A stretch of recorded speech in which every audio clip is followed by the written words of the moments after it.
Hello friends, welcome to health focus. তো দেখো, পশ্চিমবঙ্গে পঞ্চায়েত নিয়োগে একটা ভীষণ বড় আপডেট এসেছে, যেটা হচ্ছে যে পশ্চিমবঙ্গে পঞ্চায়েত নিয়োগে আবার নতুন করে রেজিস্ট্রেশন এবং লগ ইন করা যাচ্ছে। তোমরা জানো যে এই ওয়েবসাইটটা কিছুদিন কাজ চলছিল, কাজ করে ওয়েবসাইটটাকে আপডেট করা হয়েছে। এখন নতুন করে আবার তোমরা রেজিস্ট্রেশন করতে পারো, আর সাথে লগ ইন করে নিজের যে প্রোফাইলটা সেটা চেক করতে পারো যে তুমি ডাটাগুলো ঠিক দিয়েছো কি ভুল দিয়েছো। ঠিক আছে, যারা এখনও রেজিস্ট্রেশন করোনি তারা কিভাবে করবে, তো সেই প্রসেসটা আজকে আমরা এই ভিডিওতে ডিটেলসে বলে দেবো স্টেপ বাই স্টেপ। আর সাথে কিভাবে লগ ইন করে তোমরা নিজের আইডিটা চেক করতে পারবে যে তোমাদের যে প্রোফাইলটা সেটা আদৌ সঠিক রয়েছে কি না। তো দেখো, প্রথমে যখনই তোমরা এই ওয়েবসাইটে আসবে, আচ্ছা তার আগে বলে দিই যে ওয়েবসাইটে কীভাবে আসবে। ওয়েবসাইটে আসার সিম্পল প্রসেস হচ্ছে গুগলে যাবে, সার্চ করবে ডাব্লিউবি পঞ্চায়েত রিক্রুটমেন্ট।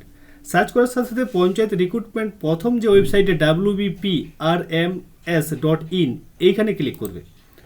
ক্লিক করার সাথে সাথে ওয়েবসাইটে তোমরা আসবে। ওয়েবসাইটে একটা প্রথম পপ আপ আসবে, যেখানে বলা আছে বর্তমানে এই পোর্টালে শুধুমাত্র রেজিস্ট্রেশন এবং প্রোফাইল সম্পন্ন করার প্রক্রিয়া চলছে। আগামী দিনে ডিস্ট্রিক্ট লেভেল সিলেকশন কমিটি অর্থাৎ ডিএলএসসি তাদের নিজ নিজ শূন্যপদ মানে ভ্যাকেন্সি বিজ্ঞাপনের মাধ্যমে ঘোষণা করলে আবেদন প্রক্রিয়া শুরু হয়ে যাবে। নিয়মিত আপডেট পাওয়ার জন্য অবশ্যই এই চ্যানেলটাতে মানে বা এইটাতে পোর্টালটাতে সেটা নজর রাখো। ঠিক, তো এটা স্কিপ করে নেবে। ঠিক আছে, স্কিপ করার সাথে সাথে তোমরা এখানে দেখতে পাচ্ছ এই যে ওয়েবসাইটে সেটা কিন্তু এগুলো আসছিল না, ক্যান্ডিডেট লগ ইন রেজিস্টার নাও এগুলো আসছিল না। ঠিক আছে, আর সাথে এখানে বিশ্ব বাংলার ছবি ছিল, যেটা কিন্তু চেঞ্জ করে পরে এখন অশোক স্তম্ভ করে দিয়েছে। মানে পুরো ওয়েবসাইটটাকে আপডেট করা হয়েছে। এরপর তোমাদের ভ্যাকেন্সি আসার খুব তাড়াতাড়ি ভ্যাকেন্সি আসবে। ঠিক আছে, তো অবশ্যই তোমরা রেজিস্টার যারা এখনও করোনি তারা করে নাও। কীভাবে করবে, করার সিম্পল প্রসেস হচ্ছে এই যে এখানে রেজিস্টার নাও এখানে ক্লিক করবে। ক্লিক করার সাথে সাথে একটা জিনিস বলা আছে ইম্পর্টেন্ট ইনস্ট্রাকশন, যেটা হচ্ছে তোমার email ID, phone number, first name, middle name, last name, আর ডেট অফ বার্থ আর জেন্ডার, এইগুলো তুমি যদি একবার রেজিস্ট্রেশন করে নাও তাহলে কিন্তু এগুলো আর চেঞ্জ করা যাবে না। ঠিক আছে, এটা কিন্তু বলা আছে, তাই সেইভাবে কিন্তু ফর্মটা ফিল আপ করবে। কীভাবে করবে, তো দেখো মোবাইল নাম্বার, এখানে তোমরা নিজের মোবাইল নাম্বারটা দেবে। ঠিক, আমি এখানে আমার মোবাইল নাম্বার দিচ্ছি।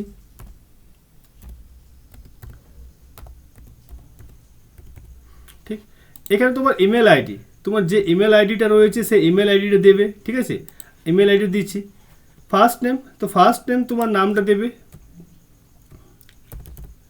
ঠিক, মিডিল নেম যদি থাকে তো মিডিল নেম দেবে, লাস্ট নেম থাকলে সেটাও দেবে। ঠিক আছে, দিলাম। Date of birth, date of birth তোমার যে ডেট অফ বার্থটা সেটা এখানে এই যে ক্যালেন্ডার যেটা অপশান আছে এখানে ক্লিক করবে। ক্লিক করার সাথে সাথে তোমার ইয়ারটা প্রথমে দেবে। ঠিক আছে,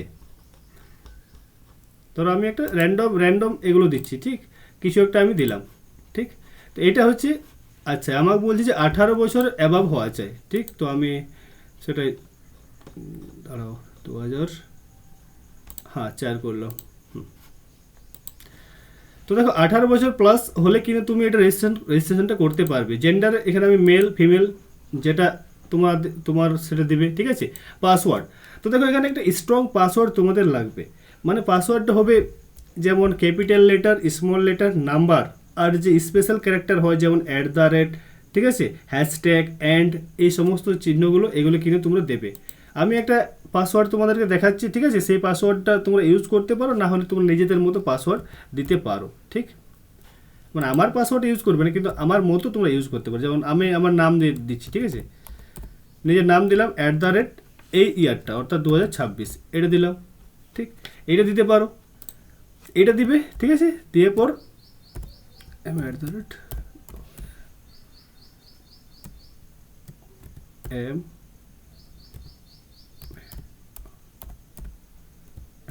@2026। ঠিক, দিয়ে পর এই যে ক্যাপচা কোডটা, এই ক্যাপচা কোডটা দেবে। ঠিক আছে,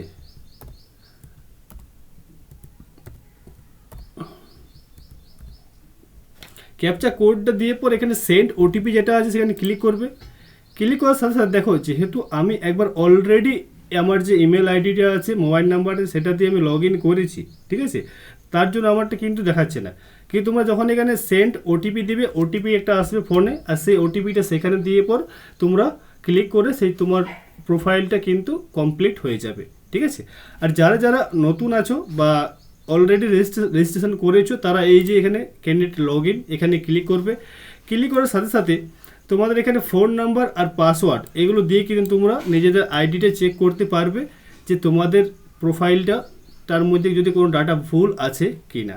ঠিক, তো এই ছিল পশ্চিমবঙ্গে পঞ্চায়েত নিয়োগের খুব বড় আপডেট, যেটা হচ্ছে যে তোমরা রেজিস্টার আর লগ ইন করতে পারবে। ঠিক আছে, কিছুদিনের মধ্যে তোমাদের ফর্ম ফিল আপটা শুরু হয়ে যাবে, তার নোটিফিকেশান এখনও আসেনি, যদি আসে তো অবশ্যই আমাদের এই চ্যানেল দ্বারা তোমাদেরকে জানানো হবে। ঠিক আছে, আর কি কি এলিজিবিলিটি রয়েছে কি না রয়েছে সেই নিয়ে অবশ্যই সমস্ত কিছু জানানো হবে। ঠিক আছে, যদি কোনো আপডেট আসে তো চলো দেখা হবে নেক্সট ভিডিওতে। এই ভিডিওটা আমরা এখানে শেষ করছি, ধন্যবাদ।